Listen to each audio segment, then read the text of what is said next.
Good morning, good afternoon, good evening. It is the Boomba right here on your Boom Radio NG. My name is Dolupo, and I bid you a warm welcome to the bar today. Today promises to be a lot interesting because we're going to be talking about quite a number of things. There are a bit of controversies here and there that has been going on.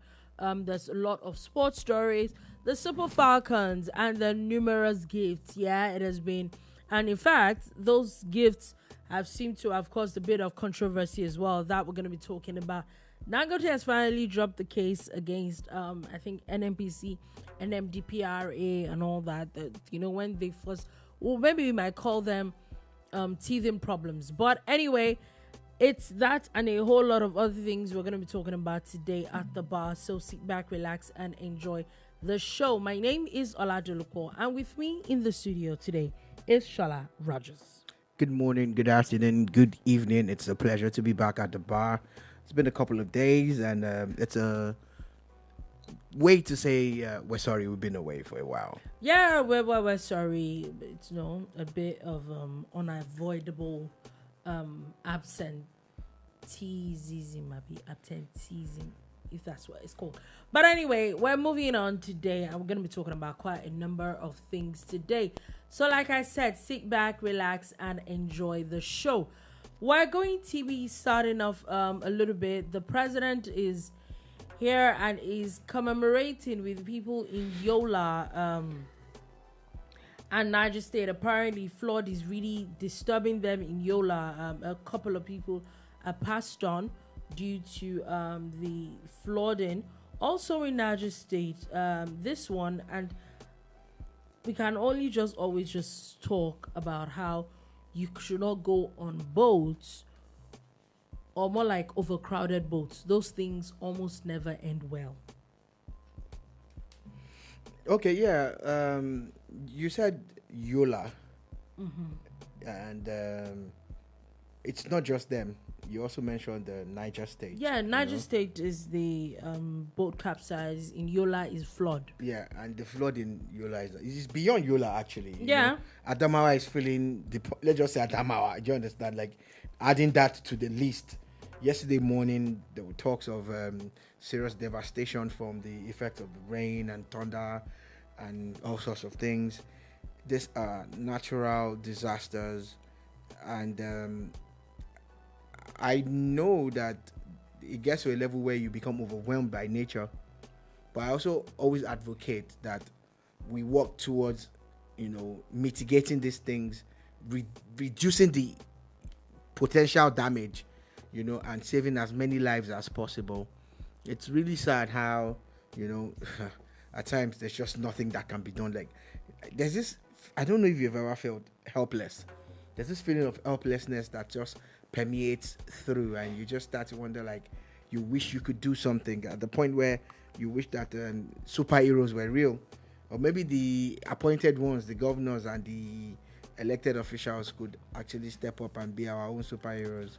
Our thoughts and prayers are with the people there. And also, we always say it here at the bar, when you start hearing about something like that in the north, the south has to brace It's itself, coming down. because It definitely is coming down. It's gonna flow. Exactly. So anyway, moving on from that quickly, Dangote Refinery has now withdrawn their 100 billion naira suit against the NNPCL, NMDPRA, and others. So I think this was done when this first started, and there was a lot of issues. And like I said, I think I will call it a bit of teething problems. And even the former head of the NNPCL, and there was a lot of back and forth, even with the head of the NMDPRA and all. But it seems like with the new management of the NNPCL now, things seems to be a bit smoother. Yes, it does. The marked improvements just within the space of a few months. Again, beyond the NNPCL or NNDPRA alone, events have overtaken a whole lot of things. Has happened. When Dangote sued the NNPCL for issuing NNDPRA for issuing licenses, and sued other oil companies and oil concerns, they also countersued. You understand? And if you have an open mind towards these things, Dangote on the one hand is saying, I've invested $20 billion plus. You shouldn't be importing. You get. he says he has our interest at heart. The other guys, on the other hand, are saying we have not committed any crime. Yeah, Licenses are a part of this industry, and we cannot allow you have a monopoly. Yeah. Now, if you look at the middle line, I think they are both right in a way. And if government wants to discourage importation, tariffs are better than bans. Yeah, and I don't think since the government did not ban them, like you said, one has come to realize that two truths can actually exist at the same time. They're both not wrong. Yeah, there's a level of maturity that you get to that you realize that, so it's really not a problem if they could actually sit down. Because at times you actually need to talk to your enemy. At times, if your perceived enemy, like, look. So it's safe to say now that they've sat down and they've found a middle ground, because according to the court today, Dangote Group did not give any reason exactly why they withdrew it, but it was obvious they just withdrew and they were not doing the case anymore. So let's see if the other guys that they sued, we draw their own suit also against the counter-suing of Dangote. And maybe just maybe we're going to find some kind of middle ground. Something is... But again, if you notice now, there are serious talks of other refineries coming on stream. Ogun State, there's going to be at least one there. Ondo, there's going to be at least one there. Delta, I think, is it Bios or somewhere? So there are talks of more refineries coming on stream at whatever capacity. It is, yeah, it's definitely an added advantage, and that automatically the fear of a monopoly completely removes that. Now let's move on from that. The Corporate Affairs Commission, but this is more of just an announcement, as now threatening to delist about 100,000 companies from its register over prolonged inactivity and non-compliance with statutory requirements under the Companies and Allied Matters Act. Yeah, so basically, if you've registered a company that has been dormant for a while, you have a 90-day grace period to quickly do the needful. It looks like we have a government that's really going to take you up on certain things. Yeah, and I think it's a very easy way to catch up on taxes and all those kind of things. So, it's we'll see. We're definitely just seeing them moving forward from that. Also, the EFCC have arrested 7 Chinese and 4 Nigerians in Akwa Ibom over illegal mining. It's how we have allowed non-Nigerians to actually take over all these spaces, and how they're able to thrive. You know what? Why I like this particular one? The fact that a few Nigerians that were arrested. You might have wondered why. It's a huge belief of mine that these things cannot happen, or foreigners cannot perpetrate themselves so much without the help of the indigents. Yeah, of course, you cannot not rule out the fact that some of us work with. Exactly, that's it. Do you understand? So if you're going to, say these people, foreigners, they don't just stroll in, and a lot of them don't even speak English. How do they communicate? How do they move things around? With the help of Nigerians. So if some Nigerians are getting arrested with them, please do, by all means. You do anyhow, you see anyhow. Thank you very much. Anyway, before we move on to a lot of other issues, let's go to the States, where there are quite a number of conversations going on. And it's very interesting, yeah? More like it's a suspension spree in Ebonyi State. Why? The Governor Nwifuru, has suspended 81 officials, including the Attorney General of the state, about 25 commissioners, senior special advisors, and also senior special advisors special advisors as well, totaling about 85 of them. As you can imagine, as much as the Attorney General, now they're saying that they did not attend an important government function. Do we know what the function is?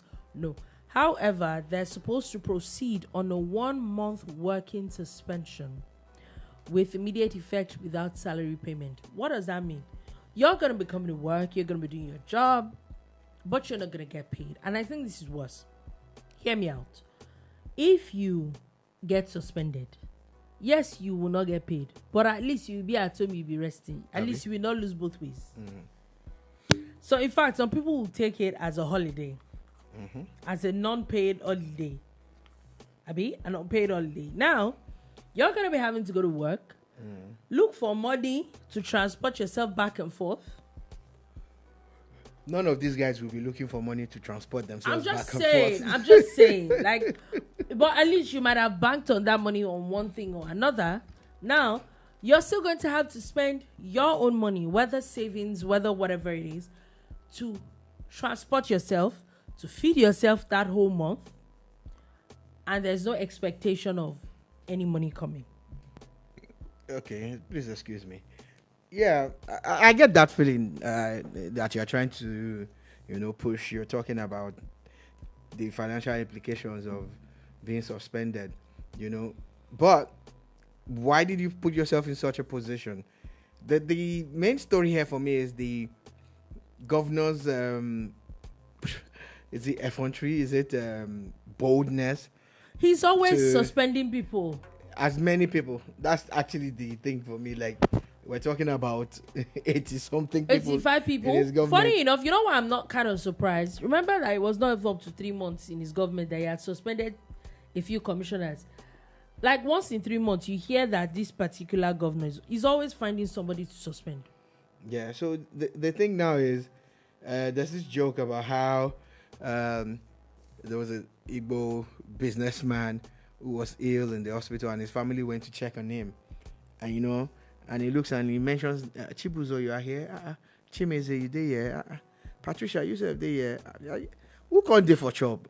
Who there for shop? Like, Baba, they came to commiserate or check on you and encourage you to get well. No. I actually like, who they, so right now, Mr. Governor, I was going to ask, who they for sure? But now you don't already answer that one because they must come to work without being paid. But who can't remain when no days? Because can suspended people attend the executive council meeting? So what they're supposed to do is, I think they're supposed to do all their work, except that they're not supposed to sign anything officially in this 1 month. That's it. Now so. Can they attend executive council meeting? Maybe. Okay.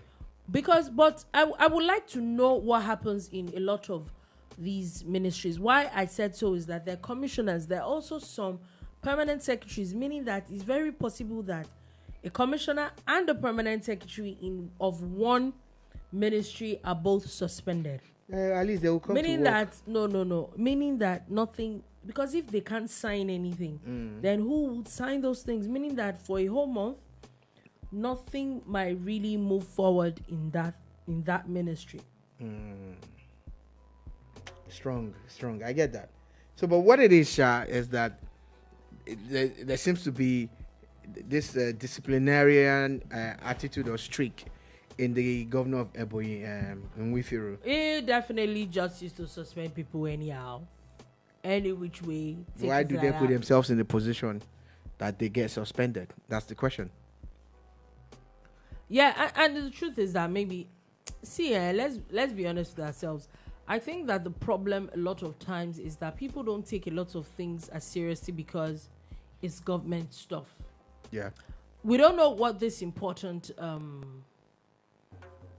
gathering was meant to be, but it was maybe it could be like a training that was organized for them, and maybe a circular was going around. I mean, as usual, unfortunately, you probably didn't know that the governor was maybe going to attend or was going to ask for attendance, and kaboom, you're suspended.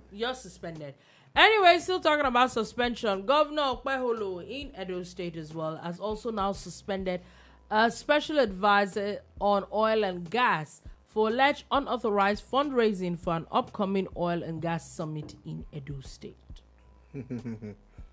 So basically, man wants to put together a summit on oil and gas and doesn't have all the approvals.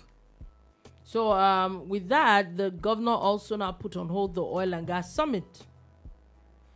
Is it a good idea? Most likely. Would it maybe even draw more investors to the state? Most likely. But why do we have a problem with doing things by the book? So he's saying that he's hereby suspended. He's suspended. The summit is suspended, and he himself, the special advisor, is set to refund all monies that have been collected from various donors. Just like according to him, Oprah Winfrey. You get suspended. You get suspended. You get suspended. Everybody gets suspended. So prospective donors are hereby advised to stop all dealings with the suspended appointee. Finito. Again, I say that we need to start doing things the proper way. And I think that it stems from not treating government work like it's government work. A lot of times it's not treated like it's a company, it's a proper company, and everybody thinks that things can go. The sad part with those things is that, and I feel that this happens sometimes, people that don't get the stick. A lot of people might be getting away with some of those things. You never know when the light will shine and it will be on you. Now, a lot of people might have been getting donations for all sorts of things in Edo State, and maybe the governor did not hear, or maybe the governor was not in the mood. Or maybe the governor, he had court case with him, so he didn't have time. Now that he don't have no court case hanging over his head, now he has people's time. So just do it by the book, do it right, to avoid stories that touch. Exactly. So, just when I put out there, also Rivers local government elections, remember the one that the Supreme Court had cancelled, is now set to hold August 30th. Also, for people in Ogun local government, they have now also declared a 7-day curfew for Oro Festival. This is more of an explanation, or more of an information for people that live around that area. So they said there's going to be a 12 a.m. to 4 a.m. curfew from July 30th to August 5th. Really and truly, except you do night, because even if you do night, at 4 a.m. you should still be at work. Day your day. 12 a.m. to 4 a.m. is not, I don't think it's bad timing for a curfew. So, 7 days, not on total lockdown, but only at night. They are going to be performing the Oro Festival, their culture and tradition.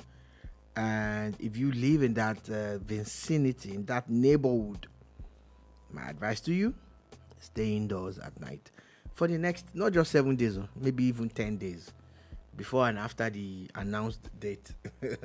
Once it's like a lot of people will be like, why? This is 2025.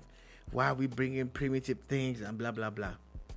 But it's their culture. It's their tradition. It's their town or village or city. And everybody did their day. If you don't like it, leave the place. End of story. Now let's move on from that and let's talk about quite a number of things, a bit of controversies. First thing, last week there was the announcement of a very popular bus stop in Lagos State. If I'm correct, it's around Bagada. Yeah, it's on the Bagada Express. That's on the Bagada Express, the Oshodi Express, where Charly Boy bus stop, which very popular actually, bus stop, is now being changed to Olamide Bado Adedeji bus stop, which is said to be under Bariga local government. Olamide is from Bariga. It seems to be very. In fact, if you listen to his earlier songs, there was a lot of Bariga in his music. Yeah, born and bred. It's a Bariga boy. So through and through. Apparently, this matter is not going anywhere anytime soon, as there's been a lot of talks back and forth. It started with a lot of people saying, should the government, does government have the powers to do so or not do so? Is it malicious? Whatever it is they want to do. Is it political? Is it political? It's all of that. Even Femi Falana has is it driven by bigotry has come out to say that it is that they have no it's right illegal. to do it. Yeah. So a lot of people have had a lot of things to say, and now Charly Boy himself had also now had a few comments, been on a few TV stations Here and there. to air his views about changing a bus stop, saying that his legacy cannot be erased, making some very interesting statements. Dolupo. Yeah. What is Charly Boy's legacy? Charly Boy was an artist, because he hasn't done any song in a while, or is an artist because artists hardly ever resign or retire. So Charly Boy is an artist. Mention one Charly Boy song that you know. I don't know. I don't. I know 1990. You don't did wait for 1990. I cannot say that I've ever sat down to really listen to. And he did that song so before. He did that song before 1990. So I know it. Maybe because I was privileged to be around then. I'm not trying to pull rank or age or anything, but I'm saying that Charly Boy's legacy that he's referring to, for me, is not fantastic. I don't know what legacy he's referring to. I liked when he was advocating for the Okada riders. That was good. If that's the legacy, that's fantastic. But the history of that bus stop is not lost on some of us who were in Lagos around that time, who were alive at that time. Nobody named that place officially. But in fairness to him, there are a lot of places like that in Nigeria, not just Lagos, that are not named officially. You know one, very popular, Okpebholo Bridge. Yeah, I think they call it because of the estate that is right beside The estate sprung up when Okpebholo became governor and built one small estate close to the place. But that bridge was never named Okpebholo Bridge. Yeah. Do you understand? Another one, just on this Lagos-Ibadan Express, is Kara Bridge. Nobody named that bridge Kara Bridge. Yeah, there's just Kara around that place and everybody calls it Kara Another Bridge. one, Long Bridge. It is a long bridge. Nobody named it Long Bridge. Do you understand? So Charly Boy, smart guy, went ahead and named the bus stop after himself. Oh, so according to him, it says that people named it after him. Which people? He used to live around that, and it was legacy. He did a lot for No. the community. Look, his words. There are things that you just go online and search for things like Charly Boy's landlord and rent and 7 years rent. Okay. Just search for those things. Don't take my word for it. Just search for these words: Charly Boy, rent, 7 years, landlord. Search and see what you come up with. What things did he do? This is our Adubo. I know that place very well. And he can't claim any legacies there. In fact, people actually pushed back then. But the local government did nothing. The state government did nothing about it. They did absolutely nothing. If you drive through some parts of Lagos today, you hear things like car wash. You hear things like vulcanizer. And they are bus stops. And you know why? We've talked about it at the bar before. People look for landmarks and say, Charly Boy was living there. But trust me, the people who were driving on the express knew that place as Second Pedro. There's First Pedro, there's Second Pedro. Do you understand? There's Pedro Barriga, which is a very popular part of Barriga.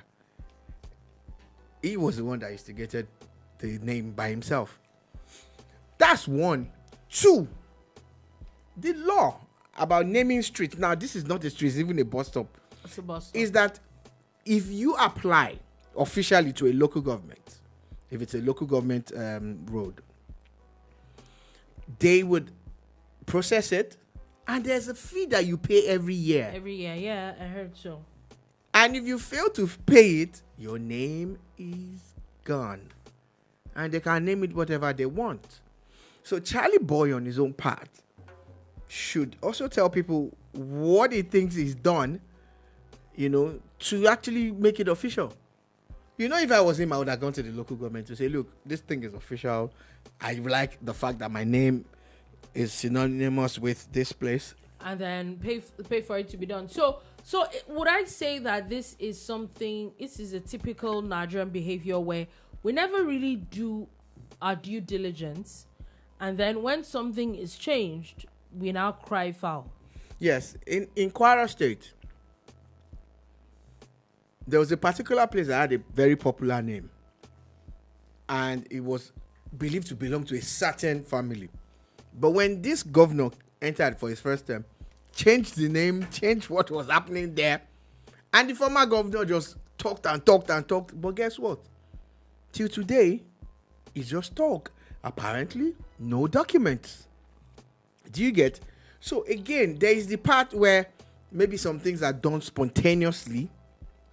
But what is important is that since it was so important to Charly Boy to have his name on a bus stop, I think he should have actually just made it official. Do you understand? He should have made it official. So are we going to say that what Femi Falana said about it being illegal is wrong? Look, Mr. Falana is a lawyer and is a seasoned lawyer in that regard. But I really don't know which law that he was quoting. I didn't see his interview or listen to it or read it. So I really can't comment on it because maybe he had quoted some law somewhere because me, I'm not a lawyer. You get? But we are all guided by the law. However, the power to do these things still lies with the government. And it's not everybody that applies to have their name on the street that actually gets approved. And when you do, there are obligations. There are things that you have to do on an annual basis to keep your name on that thing. You know, hey, for those who want it and who really crave it, oh, well and good. For some of us who really are not bothered about stuff like that, at least as of today, I'm not. Maybe tomorrow I'll change my mind and go and tell them to name the street I'm living on currently, you know, in my name. And the sad part is that in the past, there have been areas where things have been named after people, streets especially, that there have been pushbacks.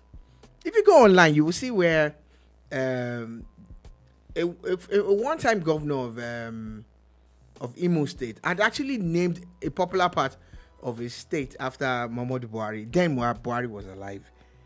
And the pushback was massive that he actually had to revert. Again, there are parts of streets in Anambra that were named for other parts of the southeast that Anambra renamed. And also, there was talk about it, but nothing happened because the government has the power to do these things. So in his interview, yeah, it's kind of what I think it's a bit of semantics. One, he's talking about how the person that changed the thing is a chairman of an LCDA, and it's only a local government, not an LCDA, that can change the name. Okay. One. Two, that even though the name was not officially given by the local government, it was appropriated by the people of Bariga, and that they probably needed to be consulted before changing the name again.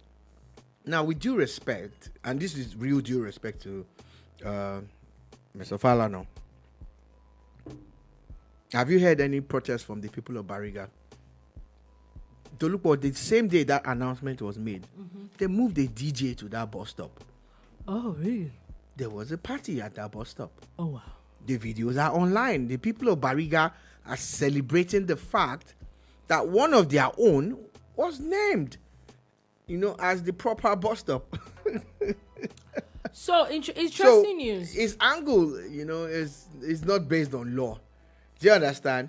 So it's just sentiment. So his own sentiment and mine, you know, are opinions now. But I'm leaning towards the law more than he is. So, one of the interviews that Mr. Charly Boy had done was where he was asked, really still talking about this name change and all that, talking and how Lagos was asked if he also believes that Lagos is a no man's land, and he said that he believes so because Lagos was once a capital, so it belongs to everybody and not the Yorubas. Now, I have a few questions, which I'm going to go by his logic. I don't think you have questions. I think you have an opinion. When you do your head like this, No, but carry on. It's there are questions. Okay. If we go by his school of thought, then that would mean that Calabar, Lokoja, and now Federal Capital Territory, Abuja, And Lagos. no, if we go by Lagos, I'm adding it together. No, are no man's land, according to Charly Boy. according to his angle. Yeah. Which now means that we're going to take out Lagos from the southwest. Yeah. We're going to take out Kogi from the north central. We're going to take a Calabar, that's Cross Rivers, from the south.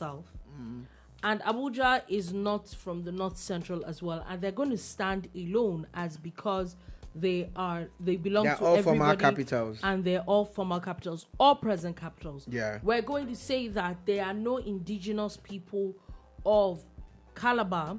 There are no indigenous Lokoja people. Lagos. There are no indigenous according to Charly Boy. Abuja people. Yeah. There are no indigenous Lagos people. According to Charly to Boy. his thought of process. Yeah, again, it also reeks of a lot of ignorance on his own part. Sorry, sir. Because you cannot say that Lagos was our first capital. I saw that video and I laughed the instant I saw it. Lagos was not the first capital of Nigeria. It wasn't. Historically, Lagos was not. So that's one of the places where everything when the premises that you are basing your discussion on is faulty, everything you say is faulty. Everything collapses, yeah. You get, so there's no leg for it to stand on. Again, now let's look at it. Let's dip it. You're talking about Lagos because let's now even say that, okay, by your logic, Lagos, although it's wrong, it's historically incorrect, it's factually incorrect too, that Lagos was the first capital of Nigeria. It wasn't. The Lagos that we're talking about, if you break it down, was not the Lagos state. It was the island where the government was situated. Do you understand? Not the whole of Lagos state. Now, historically, a lot of people are also saying, Benin. You see, there are parts of Lagos Island that have affinity to the Benin Kingdom. But you forget that the Aworis were there way long before that. You forget that, the people of Isheri, the people where they don't take the people from Badagry, the Ijebu people from Ekpe and all of that. They've been there for eons. And these are the owners of the land. And every time you say those things, it actually irks them when you tell them that their land is a no man's land. I think it's extremely disrespectful. It smacks of a lot of ignorance and some idiotic arrogance to look at someone and look at someone's position, geographical location, and say the funny thing, there's nothing like no man's land anywhere in the world. So he compared it to the New York and in the US, how it's a melting pot. It could be a melting pot, but you cannot say that they're not indigenous. What people. are the similarities? There's none. You see, it's just like even the America that they are saying is melting pot. The Indians, the real owners of the land, were kept on those their plantations, or what's that thing that they called? More like concentration camps. They actually boxed them into a corner. Every other person apart from the Red Indians are not indigenous to the US. Nobody, the Portuguese, the Chinese, the French, the Nigerians, or the Africans, you all traveled there. That's what you did. But you know that there were people living in America before you people came. So whatever I said about New York is also very faulty.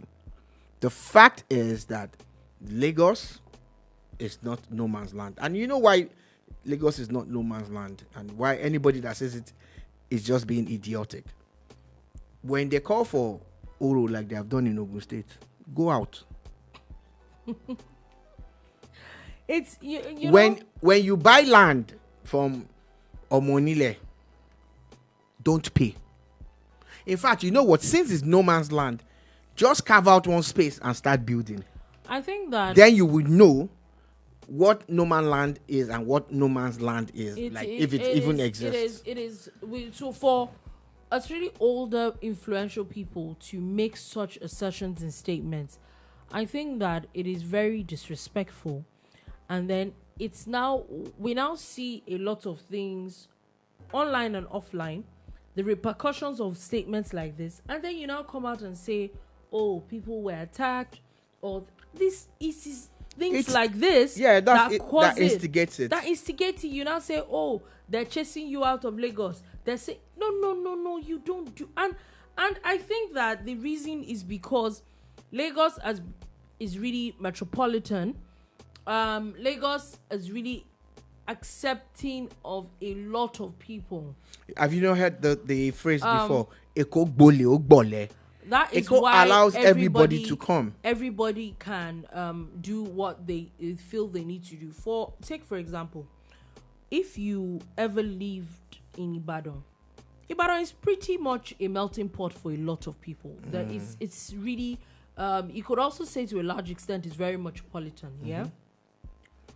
But if there's anything like a typical, you cannot take away the Ibadan from an Ibadan person. You cannot. In fact, they literally, people that are from Oyo State that are not from Ibadan, they know their place. Facts. Is that bad? So maybe because Lagos State has seemed to have allowed everybody in, and a lot of things, we've seen a lot of things evolve. Now we feel that we can say some things. Now it now looks like as if they're fighting back, because they're looking like, okay, it seems like we're beginning to lose our heritage. It's not working anymore. And I think it's a horrible, horrible thing for anybody, because the truth is, if you say no, there's somewhere that you also come from. You won't say that your hometown is a no man's land. You might not be proud of where you come from. That's your headache. But you cannot say that that place is a no man's land. And, it stems from also, I remember I was talking to someone, I think it was it last week, where I was talking, and then we're talking about this kingship, and especially in Southwest, and how a lot of these kings have come to erode traditions and do all sorts of things. And I'm like, it's not by force. If you're not going to stick to people's traditions, like we were talking about the Oro, if you will not, as much as you might not do it as a person, you might not always practice Isheshe, but leave it. It's part of who people are as a people. It's their way of life. It's their culture. So when Christians gather at the redemption camp and virtually shut down the old access, what happens? Nothing. You go to Alausa on a Friday. Don't be caught on Alausa on a Friday at 2 p.m. or Lagos Island at 2 p.m. on Friday. No, you shut down. Look out for NASFAT nights when they have a vigil at that Marina Park. It's shut down and it's massive, and I think that's what has helped the Southwest. I think other regions need to borrow a leaf from this, that we must tolerate each other. Everybody's tolerant. You know that, okay, at this time of the day, don't go to the Christians are out there, so allow them. At this time it's the Muslims that are out there, allow them. At this time it's the Isheshe people, allow them. As a Christian, you were told to work out your own salvation. Beyond that, even if you want to evangelize, you cannot do it by vexing someone. You cannot fight someone and expect them to follow your God.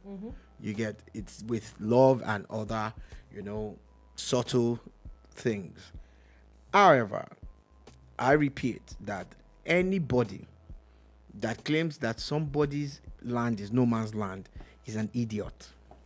I said that and I stand by it, because the repercussions of your statements are weighty, and if it bounces back, you that said it, you'll probably be hiding somewhere in Abuja, whoever you are, while the people who will feel the brunt of it are the people who have taken what you said and have run with it. So please, nobody's land, Benin, Port Harcourt, Kaduna, Kano, Owerri, Onitsha, Akure, Ibadan, Lagos, no part of Nigeria is no man's land. There's no part of Nigeria that is no man's land. None. historically, factually, geographically, there is no man's land in Nigeria. Now, moving on from that quickly. A Nigerian lady has completed a 168-hour paint-a-thon in a world record beat. Oh, wow. The resilience and the power of Nigerians is actually shining through. Even at times, you don't get to hear about the attempts anymore. Before, some of them have a lot of hype and we follow and monitor. Mm-hmm.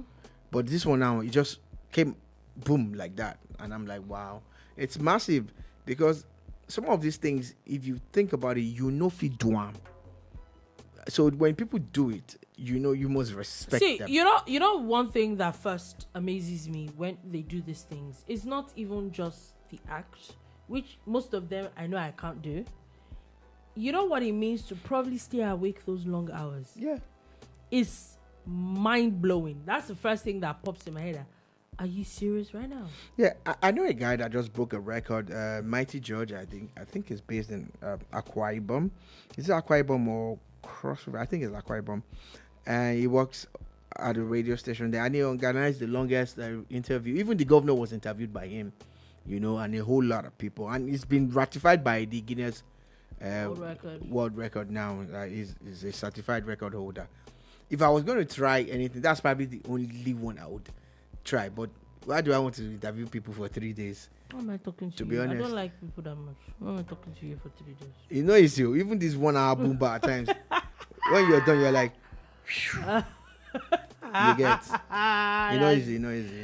Easy. So shout out to Mighty George and all Nigerians who are, putting positive messages out there. Yeah, and putting Nigeria on the map. And talking about putting Nigeria on the map is Super Falcons. Super Falcons on Saturday night decide, when somebody is holding you in the blockhouse for like 2-3 hours at people's high blood pressure. The funny thing, I would say that I am very impressed with Nigerians, and I'm not sure I've seen this in a long time. A lot of Nigerians never really used to follow Nigerian female football like that. But in like the last, especially this WAFCON, a lot of Nigerians seem to be very, very invested in it. Would we say that the social media campaign helped? I think it was pretty successful. It got more people to be involved in it. And we saw how fantastic they got to the finals. And kaboom! First half, they were losing 2-0. And I think that's even what made the victory sweeter. That they came from a 2-0 at halftime. Nobody gave them the chance. If you were on social media, people were already talking down at them. In fact, a whole station had already written and put out a Voice story. of Nigeria. Oh there's no need for all of that.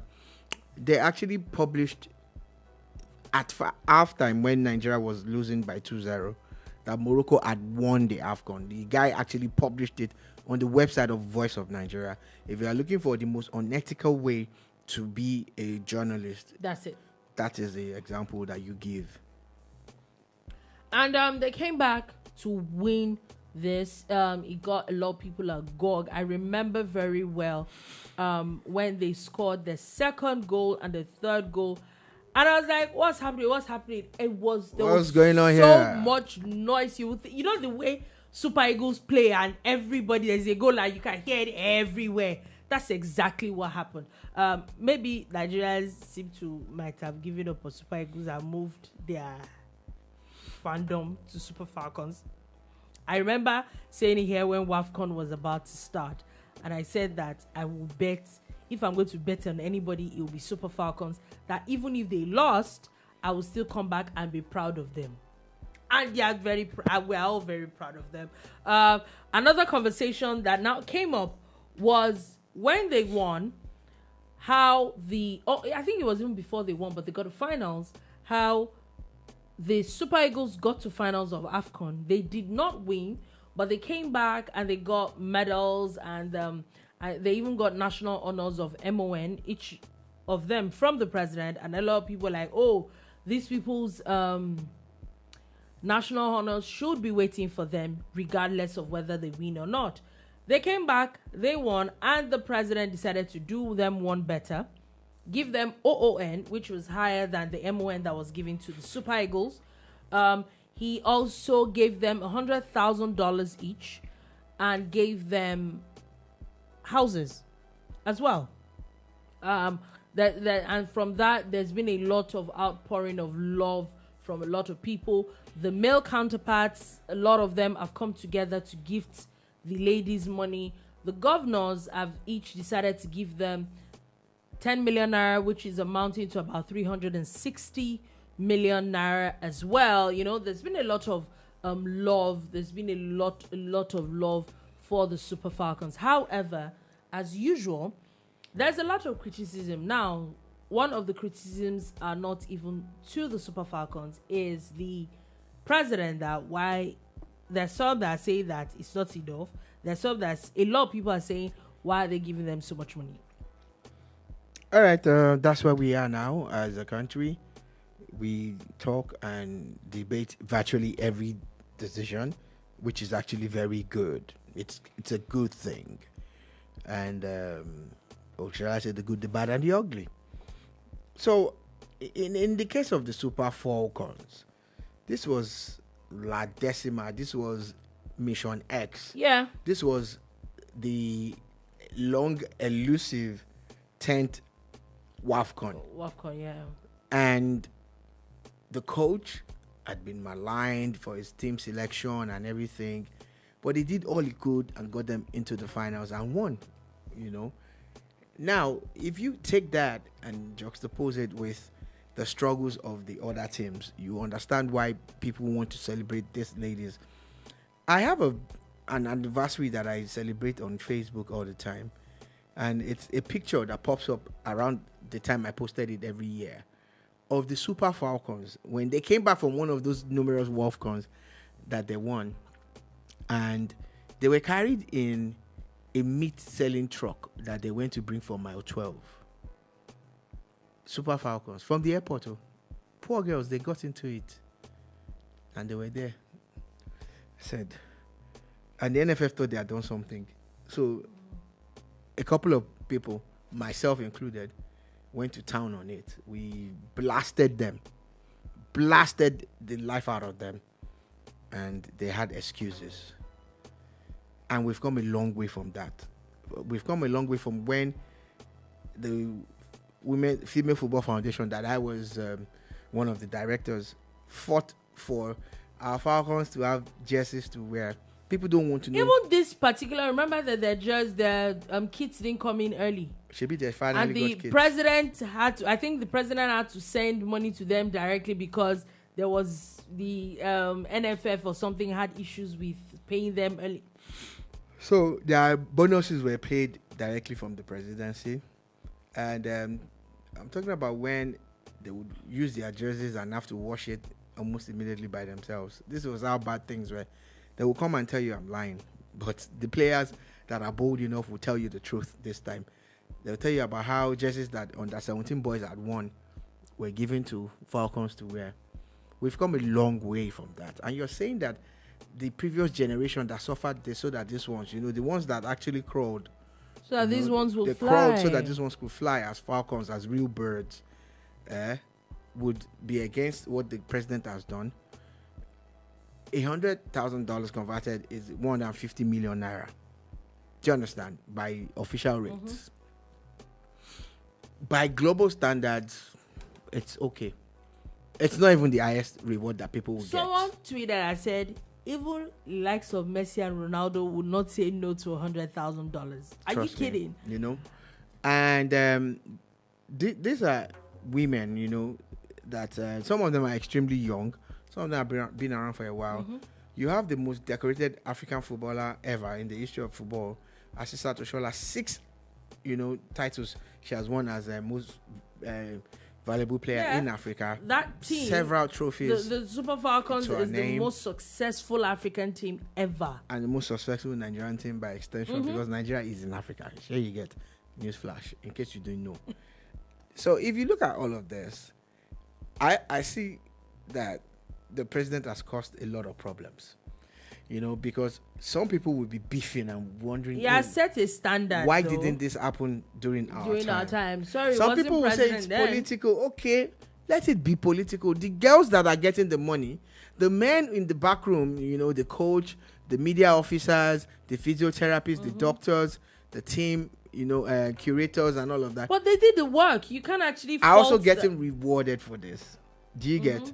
So if I go with a team to a tournament and come back with 75 million naira from the government alone, not even your official my allowances or the money, or the other prize donations money, here and there, or all that. Yeah, I was expecting that the state governors will pick it up from there, and also for every indigene from their state, name some major streets after them, which is been the standard.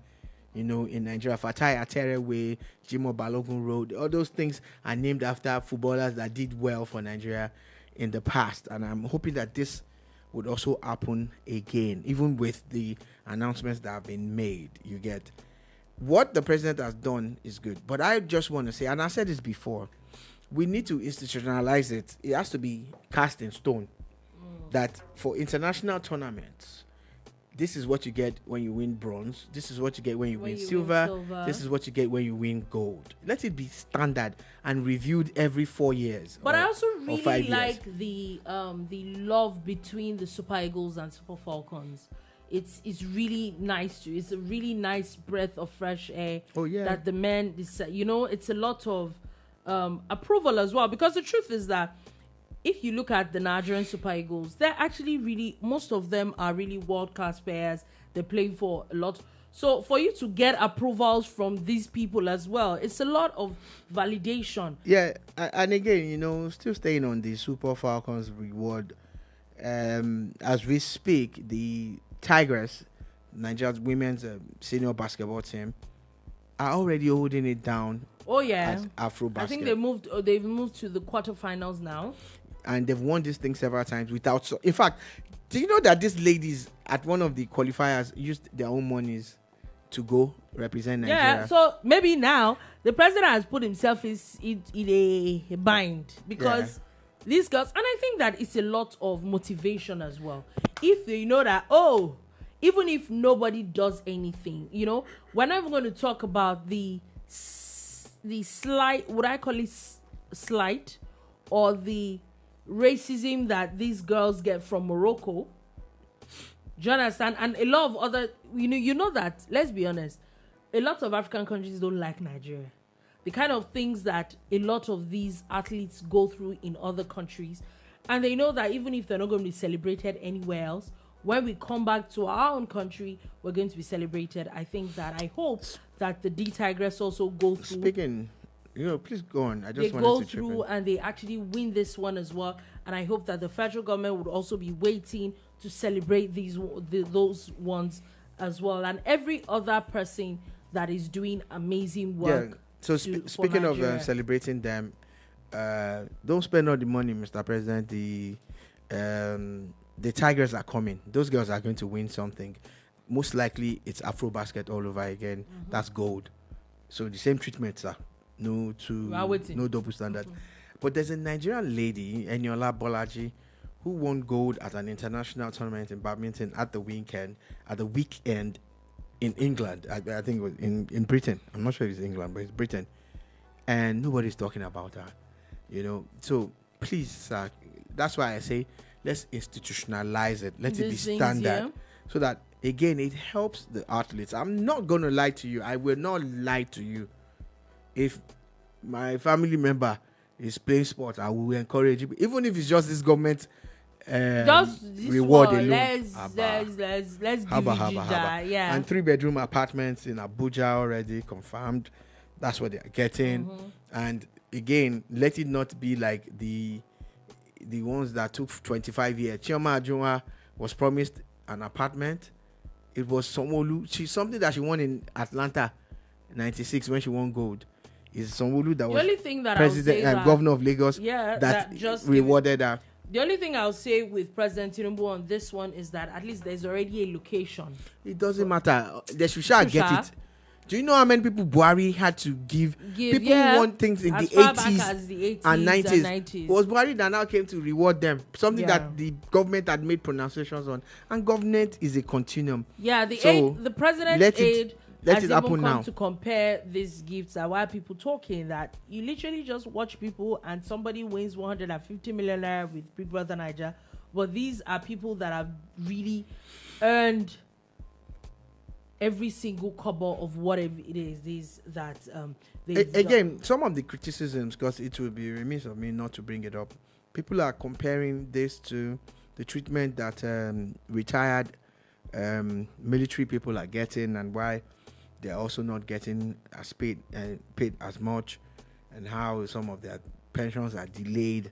I know it's not the same thing, but this is a criticism that people have brought up. Another critique of this whole arrangement is why dollars? Why mention in dollars and not in naira? I've seen some Nigerian newspapers actually write the story with the naira, but it seems like people found more weight in talking about the $100,000 instead of 150 million naira. These are some of the critics out there. There's so many. Someone said that being raised in Nigeria makes you subservient. That look at how the Nigerian girls, when they were going to shake the president on their way out of the villa to head to their party, some of them knelt down to greet the president and his wife. And there's a Twitter person that criticized that and said, look at how the ones that were raised abroad stood upright, forgetting that if you look at it closely, there are two people from two different cultures. You know, someone from the southeast and someone from the southwest.